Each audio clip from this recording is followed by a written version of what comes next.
और आईआरसीटीसी के लिए नए रेल मंत्री ने दरअसल आईआरसीटीसी ने नए रेल मंत्री को चिट्ठी लिखी है। चिट्ठी में क्या कहा जा रहा है कि हॉलेज चार्ज जो है दरअसल माफ कर दिया जाए ताकि कंपनी पर थोड़ा सा कम बोझ पड़े और इनके क्योंकि वैसे भी कोविड के चलते रेवेन्यू काफी कम हो गया है तो वो भी बैलेंस आउट हो। दीपाली नंदा रेलवेज को क्लोजली ट्रैक करती हैं। दीपाली बताइए, ये हॉलेज चार्ज जो माफी की मांग कंपनी कर रही है, कितना हॉलेज चार्ज है, उससे कितना रिलीफ मिलता है अगर हम ये मान के चले कि चलिए सरकार कहती है कि कुछ छूट दे दी जाए आपको? देखिए, सबसे पहले हॉलेज चार्ज आखिर क्या है तो मैं आपको बता दूं कि अगर हम आईआरसीटीसी के हिसाब से इसको समझना चाहें तो आईआरसीटीसी पर किलोमीटर के हिसाब से एक फिक्स्ड अमाउंट रेलवेज को देता है उसका इंफ्रास्ट्रक्चर इस्तेमाल करने के लिए।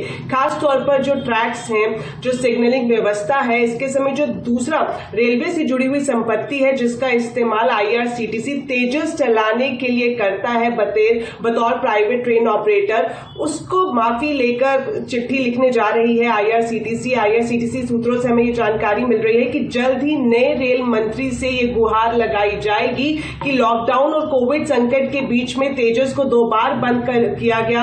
इसके चलते जो हॉलेज चार्ज है जो कि करीब 550 रुपए पर किलोमीटर के हिसाब से है जो आईआरसीटीसी रेलवे को देता है, इस हॉलेज चार्ज को माफ करवाना चाहती है आईआरसीटीसी। अगर ऐसी माफी कबूल होती है तो जाहिर तौर पर थोड़ा आर्थिक बोझ जरूर आईआरसीटीसी पर कम होगा, क्योंकि तेजस की बात करें तो मुंबई से अहमदाबाद और दिल्ली से लखनऊ रूट पर इसको चलाया जाता है, लेकिन ऑक्यूपेंसी काफी कम हो गई थी, इसके चलते इसे रद्द करना पड़ा। और अब सूत्रों से हमें यह भी जानकारी मिल रही है कि जल्द ही इन दोनों ट्रेनों को बहाल भी किया जाएगा। 7 से लेकर 14 अगस्त के बीच में एक बार फिर से हम देखेंगे कि दोनों तेजस पटरी पर दौड़ती हुई दिखाई देंगी और वहीं साथ साथ पूरी कोशिश आईआरसीटीसी की जा रही है कि जो हॉलेज चार्ज है उसे माफ कराया जाए।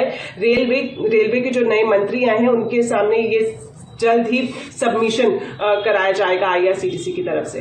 तो ये हॉलेज चार्ज क्योंकि आप रेल इंफ्रास्ट्रक्चर इस्तेमाल कर रहे हैं, ये लार्जली निजी ट्रेनों को देना पड़ता है। आईआरसीटीसी ऑफ कोर्स उसी तर्ज पर कंपनी को चलाती है, तो उसके लिए कुछ छूट मांगी जा रही है। और मैं आपको एक अंदाजा दे सकूं कि कितना बड़ा हॉलेज चार्ज होता है। जैसे दीपाली ने कहा, हर किलोमीटर पर इनको तकरीबन 500-550 रुपए देने पड़ते हैं। 512 रुपए का कुछ डेटा मेरे सामने आ रहा है। और 2 ट्रेनों का जो जिक्र हुआ था जो 2021 में चलनी थी फरवरी में, उसके लिए डेटा है जो इंडियन रेलवेज की साइट से मैंने निकाला है। ये बनारसी इंदौर महाकाल एक्सप्रेस और हमसफर रेक्स के लिए जो डेटा था तब के लिए फिक्स चार्ज था 5 करोड़ प्लस जीएसटी 5% का और अलग से वेरिएबल हॉलेज चार्जेस। तो इतनी बड़ी अमाउंट देखिए ये 2 ट्रेनों के लिए थी। अब आप सोचिए कहां कहां आईआरसीटीसी की ट्रेनें चलती हैं।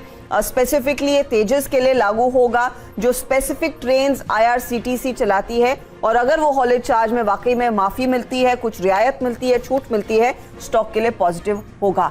2214 पर है काउंटर ये ट्रेड। इनफैक्ट काफी इंटरेस्टिंग, देखते हैं इस पर रेल मंत्री का क्या बयान आता है।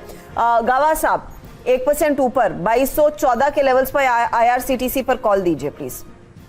आईआरसीटीसी लगता है बाय मोड पर तो है, स्टॉप लगाना पड़ेगा करीब 2180 का। लॉन्ग हो सकता है, टारगेट ऑन द अपसाइड करीब 2250 ये पहला टारगेट रहेगा।